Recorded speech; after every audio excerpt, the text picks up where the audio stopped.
Every empire believes it is different. That its wealth will last forever. That its armies are unbeatable. That its people are too proud, too exceptional to fall. But history tells a quieter story. A story of patterns, rhythms that repeat across centuries. The rise, the golden age, the arrogance. And finally, the collapse, from Rome to Britain, from Spain to America. The empires change, but the pattern remains. And today many wonder, is the United States entering the final stage of its own empire? This is the American pattern, where we explore how history rhymes, and whether America is writing the same verse again. Section 1. The pattern of empires. Empires don't die suddenly. They decay slowly, like a candle that burns brightest. Just before it goes dark, historians and economists who study civilizations have noticed a repeating rhythm, a 7-stage cycle that nearly every dominant empire follows. It's not prophecy. It's human nature, repeating itself in wealth, in power, and in pride. Let's break it down. Stage 1. The Age of Pioneers. This is the spark, a time of discovery, courage, and hunger. It's when a small group of people, driven by hardship or vision, builds something new. For Rome, it was a republic forged after rebellion. For Britain, it was exploration across oceans. For America, it was the dream of freedom and opportunity. Stage 2. The Age of Commerce. The pioneers begin to trade, build wealth, and expand influence. Markets open. Trade routes multiply. The world starts to notice, and wealth begins to flow inward. Stage 3. The Age of Affluence. With prosperity comes comfort. The children of pioneers inherit wealth, not struggle. They grow up surrounded by success, and assume it will always be there. Art flourishes. Architecture becomes grander. People live better, but they also grow softer. Stage 4. The Age of Intellect. This is when the empire begins to reflect on itself. Universities thrive. Debates fill the public sphere. Science, technology, and innovation reach new heights. But so does overconfidence. The empire begins to believe it has solved the problems of history itself. Stage 5. The Age of Decadence. Luxury replaces discipline. Wealth becomes a tool for indulgence rather than investment. The gap between rich and poor widens. Corruption seeps into politics, and the pursuit of pleasure replaces purpose. Empires begin to live off their reputation rather than their productivity. Stage 6. The Age of Decline. Debt rises. Trust fades. Faith in leadership erodes. People argue about everything but solve nothing. Enemies sense weakness and start to move.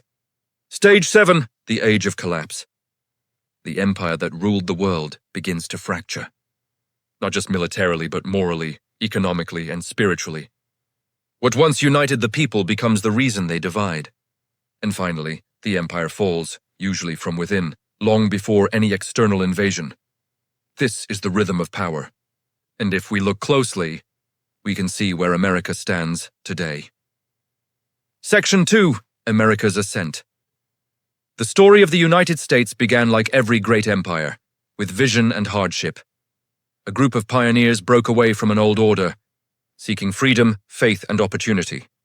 They built a nation from rebellion and innovation. In its first century, America embodied the age of pioneers and commerce perfectly.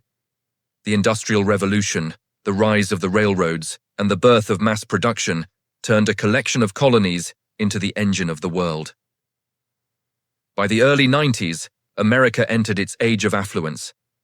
It won 2 world wars, built highways that connected a continent, and created the middle class. The envy of the world. Then came the age of intellect, the space race, the birth of Silicon Valley. The internet. The idea that technology could fix anything. For a while, it seemed true. The world believed America had reached the end of history, a place where democracy and capitalism had triumphed forever. But that's when history usually begins to turn. Section 3. The Age of Decadence. The Age of Decadence doesn't announce itself. It creeps in quietly, disguised as progress.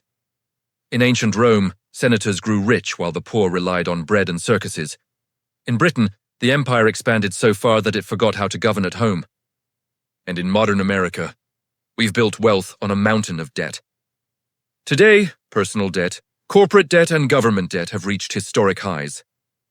The currency, once backed by gold, is now backed by confidence. And that confidence is fading. Consumerism has replaced craftsmanship. Influence has replaced integrity. Entertainment dominates the national conversation. And just like past empires, division has become a way of life. The left and right fight over symptoms while ignoring the disease. A nation drifting without shared purpose. But decadence doesn't mean doom. It's a warning, and every warning is a chance to change course. Section 4, Signs of Decline. So where does America stand in the pattern? Some say we're at the end of the age of intellect. Still innovating, still creative, but losing the moral compass that once guided us. Others believe we've entered the age of decline, where debt, distrust, and distraction are pulling us apart. Consider the evidence economically. The US dollar is still dominant, but under pressure as new alliances trade without it. Politically, polarization is at record levels. Elections no longer unite, they divide. Culturally, attention spans shrink, outrage grows, and reality feels optional. Socially, trust in institutions, from government to media to banks, is collapsing. Empires often collapse not because they are conquered, but because they no longer believe in themselves, and when a people stop believing in their shared future, history shows what happens next. Section 5. The Lessons of History. Rome lasted nearly 1,000 years. Britain ruled the seas for 300. The average lifespan of an empire, according to historians, is about 250 years. America just passed that mark. But there's something unique about this one. Unlike past empires built on land and labor, America built its empire on ideas, freedom, innovation, and possibility. And that gives it a choice. History may rhyme, but it doesn't have to repeat exactly. If the cycle continues, decline is inevitable. But if lessons are learned, patterns can be broken. The question is, will America choose to learn or to ignore the warning signs as others did before? The 7 stages of empire are not prophecy. They're patterns of human behavior. And in every age, a few voices warned their societies before the fall. Most were ignored, but you, watching this, are part of a generation that can see the pattern unfolding in real time. The question isn't whether history will repeat. It's whether we'll recognize it when it does. This is the American pattern, where we uncover the hidden rhythms of history and the signs shaping America's future. Subscribe and join us as we explore the patterns of power, decline and renewal that define the story of civilizations.